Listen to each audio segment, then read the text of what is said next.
Our movie begins with Dane, the leader of the narcotics task force, sitting with his boss who asks him, "What happened in your meeting with the feds? Is everything okay?" At that moment, Dane starts narrating and we flash back to see Jackie, the team leader, talking on the phone with a woman, reassuring her that she'll protect her. But suddenly, she is ambushed for assassination. She tries to call for help while defending herself, but she doesn't make it. She's forced to throw her phone away so no one finds out what's on it, and she finally surrenders to her fate until they finish her off. Back in the present, investigators start questioning her colleagues in the narcotics unit. They interview them one by one, and it's clear they all disliked her. Eventually, they get to Math, and it's obvious from the questioning that there's a tense history with one of the investigators named Boston. We see Math asking him, "You guys can't find the person who took out a cop?" He asks again, "How can a cop go down from among us and you can't find the criminal?" Boston replies, "Well, maybe the criminal is a cop himself. You know how it goes, sir." A guy named Holcomb tries to hint at something yet unknown, and his hint works to the point where Math gets angry, takes off his jacket, and sits with them. Boston lists the names of those investigated, including Dane, Math's commander. Boston doesn't let it slide. He reminds him that Dane is the one who took the promotion from him. Math fires back. He took it and got promoted just like many people who deserve it. We learn that Dane is a close friend of Math. As Math tells the investigator that Dane is a hardworking person, and he knows well that Dane deserved the promotion more than him. Boston continues his questioning. "You were close to Jackie. Was there a relationship between you two to justify all this personal defense?" Math is surprised and asks, "Do you really think Jackie was a mole? You'd be idiots if you thought she deserved to be taken out." Boston presses him and we flash back to discover there actually was a relationship between them. Boston says, "Don't lie. We all know your defense of her is personal, nothing more. And what's with the 2 guns you're carrying? Think you're a cowboy. The first one is for you, but who's the second one for?" Suddenly, a fight breaks out between them and Math is the one who starts it. But Dane reassures his boss, saying, "It's nothing, just Math hitting his brother like usual." Math rushes to the bathroom and Dane follows, asking, "What's the news? Why did your brother piss you off?" Math explains that he hasn't been his brother since he became a federal agent and that the position changed him completely and messed with his head. Imagine he suspects Jackie was a corrupt cop. Either way, the funeral will happen, the world will forget, and justice won't be served. If they don't pin the whole case on her and say she got involved with a gang because of her corruption, the usual story. At that point, Dane explains that he's fed up with life. The days are passing them by and they stay the same. He tells him, "I've started hating this place and hating being a cop altogether." Math agrees, saying, "This isn't fair at all," and reminds him, "You have to do what Jackie always said. Wake up every day to wait for a new sunrise, don't think about what comes after." But when Dane remembers her, he laughs and says, "She also believed in witchcraft. She was a nightmare. She believed in spirits and ghosts." They finish their conversation, head out, and gather with the rest of the team to watch a car race they've set up in the parking lot. They talk about how they are a narcotics team but have no money and aren't rich. Dane explains, "Do you really think the hideouts we bust and the feds honor us for? Where do you think that money goes? Obviously, they're the ones stealing it. Next time a stash of money or drugs comes up, let me be the first to know, and nobody report it to the police." Before he can even finish, Dane gets a message about a new stash house in Hialeah with huge amounts of drug money. He closes the message, looks at a picture of his son, goes out, and stares at the cops joking with the rest of the team. He informs the team that a new mission came in with an address. Even though Monica is very reluctant to work during her time off, especially since there's no overtime pay, Dane insists they have to go. He tells them he already agreed. If they don't show up, they'll be reported for negligence to the administration. They head there at full speed and find it's just a normal house. They agree to knock on the door, even though it looks abandoned, but they are sure it's a cover because there's dog waste everywhere. From this, Monica is certain the house has a lot of money. God knows what the connection is, but that's what she said. After they knock, the resident woman comes out and refuses to let them in. But they explain that this is a friendly matter and they don't need a search warrant. Well, they have a search request, meaning she can agree or not, but if she doesn't, suspicions will rise. It's better to just let them in. She agrees but stipulates they shouldn't act like arrogant cops. Dane decides to play along, but as soon as they enter, she's shocked by their arrogance. She calls out, "This is exactly what I was afraid of, by the way." They enter and the house is a total mess. Almost nothing is in its place. They start searching every corner and asking where she hid the money. She gets nervous and says she needs to see a search warrant. Math explains they don't need it anymore because this isn't a suspicion, it's a confirmed fact. They open a secret door to a room upstairs that looks like a closet. Strangely, it's very clean compared to the rest of the house. Dane calls her and asks, "Why is this room so clean?" She replies, "I don't know, this isn't my house, it's my grandmother's house." They notice an electrical wire on the floor. Math grabs it and keeps pulling until he reaches the end, and he and Dane discover a complete secret room behind the wall filled with many containers, but the wall needs to be broken down. Math and Dane go downstairs while the team continues breaking the wall. They sit with the resident and interrogate her. She tells them, all cops have the same look, they always make the person in front of them feel like a suspect. She tells them she's only been in the house for 2 months and insists she doesn't know what's upstairs. She hints, "You have a powerful dog that can smell money from a distance, so he surely knows." Dane tells her not to underestimate them and not to talk to them like that. "You have a Colombian statue upstairs, the land of drugs plus a secret room." She explains that not all Colombians are the same. They tell her to stop with the wisdom and preaching because she's a suspect. But she gets the idea across. "I'm not a suspect. This is my grandma's house, still in her name, and the ownership hasn't passed to me yet." Dane congratulates her for knowing exactly what she's doing and asks, "Who gave you this legal info and explained the situation so well to make you this confident?" She sighs and explains, "Wisdom and preaching are what will pay my mortgage so I don't lose the house, and they'll make me live a very good life." We notice she actually means people from Colombia are the ones who got her involved in this drug money. During the conversation, she notices letters tattooed on Dane's hand and asks about them. He puts her mind at ease, saying, "One hand says, 'We are the good guys,' and the other says, 'We will always be this way forever.'" During their talk, the team calls them, reporting they found the money. They found many boxes filled with dollars, much more than Dane had reported. Each box has $1.4 million. They don't know what to do with all this cash. Dane asks the team to leave him and Math alone. Before they leave, he asks for everyone's phone. When they ask, "Don't you trust us?" he tells them he trusts them but not their phones. He's afraid they are being tracked and that harm will come to them. Especially since this is the biggest amount they've seized since joining the unit. Unfortunately, the report that came in said there was only $300,000. In this case, they'll be in a mess and face many questions if they report the actual amount they have. Math tries to convince him they can't count the money here and must hand it over to the unit first, but Dane has a different opinion.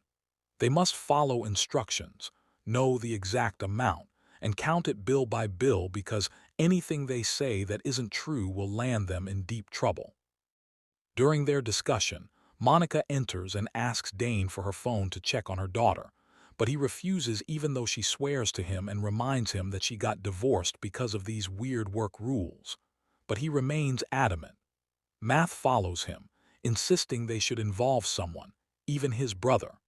But the resident explains that what they are doing will lead them to disaster, and they must act before things get worse. Before she finishes, everyone is surprised as John reports there are police cars outside. Math and Dane rush out to them. It's 2 very stubborn cops. We notice this when Dane asks them to turn off their lights, but they keep them on for a long time even though they know our heroes are a narcotics team. They prevent the heroes from knowing why they are there. This is simply because patrol police have nothing to do with narcotics teams or federal offices. When Math recognizes one of them, saying, "Wait, I know you," and looks at the second, And you too, I know you. They decide to leave immediately. After they leave, Math says he used to see one of them at a bar, and we learn they are from the Vicat police and have a very dirty reputation. Our heroes expect the police to know this house is a stash house. As they stand there, they notice the officer's car speeding away, confirming they are in big trouble. They decide to get ready. At that time, the rest of the team is seen moving the money boxes. The resident is very upset that they have her tied up. John expresses his annoyance with Dane's actions and hints that he suspects him. But Monica and another colleague understand that if Jackie were alive, she would have acted just like him to preserve the truth. Dane and Math return. Dane apologizes to Monica for not giving her the phone and assures her he doesn't doubt her, but she must listen to him for everyone's sake. Monica is very understanding, but the one who isn't understanding is John, who still has a phone. He goes outside to send a message saying the money is more than what was reported and that he suspects the team leader. It's not clear yet if John is doing this to split the money with the corrupt cops or if he truly doesn't want to carry the responsibility. We'll find out later. Inside the house, Dane sits with the resident, who tells him she receives messages and calls from an unknown person giving her instructions. Among the instructions was a confirmation that when the police come, she should let them take the money. Dane is surprised. He checks her file in their database and is shocked to find she's an informant, but her file was later crossed out, meaning the police no longer recognize her as part of their team. She tells him she snitched on her old boyfriend because he was selling drugs, stealing, and was an addict. He had a ticket to heaven, basically. So she decided to report him and be done with it, but later she felt it wasn't right, so she stopped informing. During their talk, a phone rings. Math answers. It's a person with an AI-distorted voice ordering them to do their job and take the money because there's no reason for anyone to die over $150,000. He hangs up and tells them they were given 30 minutes to leave. Math takes Dane aside and asks reproachfully, "Why did you tell me the report said $300,000 when you're being told $150,000? He starts accusing him and asks, "Do you think I might steal the money?" Dane is shocked and asks the same question. "So I'm the one who might steal it. What exactly are you hinting at?" Math answers that he's been acting strange since the beginning of the day. Dane stops him, reminding him that he is the commander. All of this is happening while the resident hears them fighting. Math insists Dane show him the report message. Despite Dane's repeated refusals, Math is determined. Finally, Dane tells him it's not with him. It's not on this phone. Math leaves him but warns him he's going to report to the major. Dane stands alone, unsure what to do. He opens his phone and looks at the message that is actually there, remembering the moment Jackie was killed as if he were right in front of her. Something strange is definitely going on. Meanwhile, Monica and her colleague are counting the stacks of money by hand because they doubt the count. Monica looks at a full stack and says, "This alone could fix my life." It seems the money is starting to shine in everyone's eyes. On the other side, Math is talking to Kevin the major, telling him what happened and asking more about Dane. The commander tells him that since what happened to Jackie, Dane wants to get justice any way he can. He asks Math why he stayed quiet, seeing how close Dane was to Jackie. He reminds him that Dane and Jackie had a secret relationship that everyone knew about. He starts planting the idea in Math's head that Dane might not be his friend anymore, and that he might have been so obsessed with Jackie that when he found out about this stash house, he decided to get rid of her. He continues, "As for you, he took revenge on you a long time ago when he took the promotion instead of you." Math feels his friend is being wronged and defends him. Kevin explains that Dane is broke and needs money for his son's treatment because he hasn't fully recovered, so he might do anything. Before hanging up, Math decides to call his brother Boston, but Kevin stops him, explaining the feds shouldn't get involved in these kinds of internal problems. The shock is that at the same time, Dane is with the girls, telling them he wants to talk about something. The resident hears bits of conversation about him wanting the money. From a distance, John is standing anxiously and feels someone approaching. It's just Math. John makes him focus on lights flashing in the distance, telling him he's worried about them. When Math gets closer, he discovers it's a code, and not just any code, it's reporting their presence in the drug stash. He decides to get closer to the source. Meanwhile, John sees his message has been replied to. They are on the way. As soon as he enters the house, the resident tells him what she heard, that Dane is going to steal the money. She tells him everything until Dane interrupts them. John changes the subject, saying Math went to a far house with a lighthouse sending a code. Dane doesn't believe him and says, "Come show me." They head out. A call comes to the girls threatening that in 10 minutes, they'll start finishing them off one by one. On the other side, John is walking to lead Dane to Math's location. While he stands there thinking Dane is interested in Math's whereabouts, he's surprised that Dane is standing behind him and asks, "Are you a mole?" At first, John thinks Dane is just scaring him, but Dane remains silent and his look confirms it. He offers to let John go back to the house and help the girls count the money instead. John returns, and as soon as he feels Dane has moved and isn't looking, he takes out his phone and sends a message. "They're going to steal the money now. Hurry up." He goes back inside. The resident asks him what happened and begs him to untie her and let her escape or arrest her. Jail is better than what's coming. But he leaves her and goes to the girls, who have locked themselves in. Monica opens for him. When he offers help, they say they don't need it. They've organized themselves. Dane enters without Math. John asks about him. Dane says they split up, meaning he's no longer in the operation. John suggests calling him on the radio, but before Dane can say no, the power is cut. Bullets start spraying from several directions. Monica gets hit in the leg and her colleague tries to help.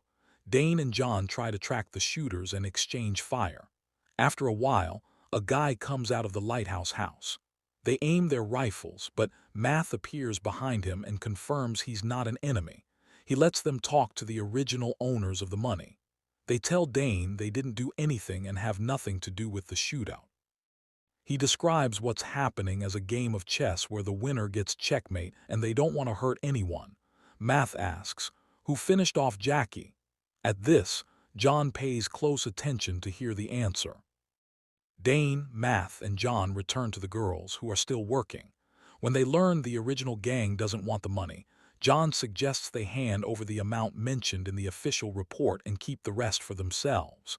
Math hears this and gets very upset. Whose idea is this?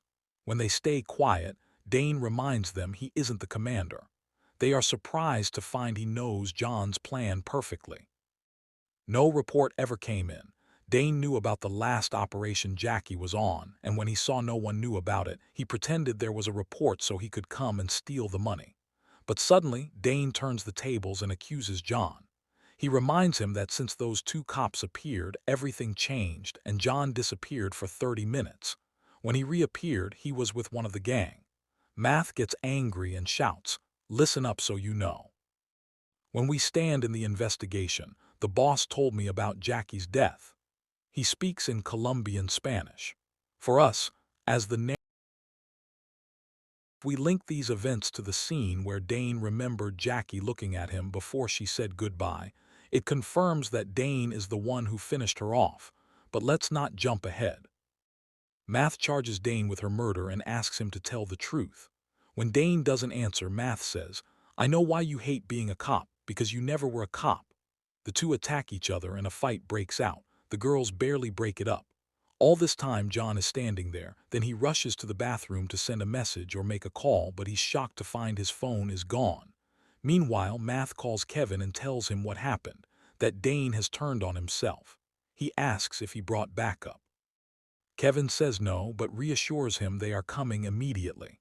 As for John, losing hope, he decides to set the whole place on fire.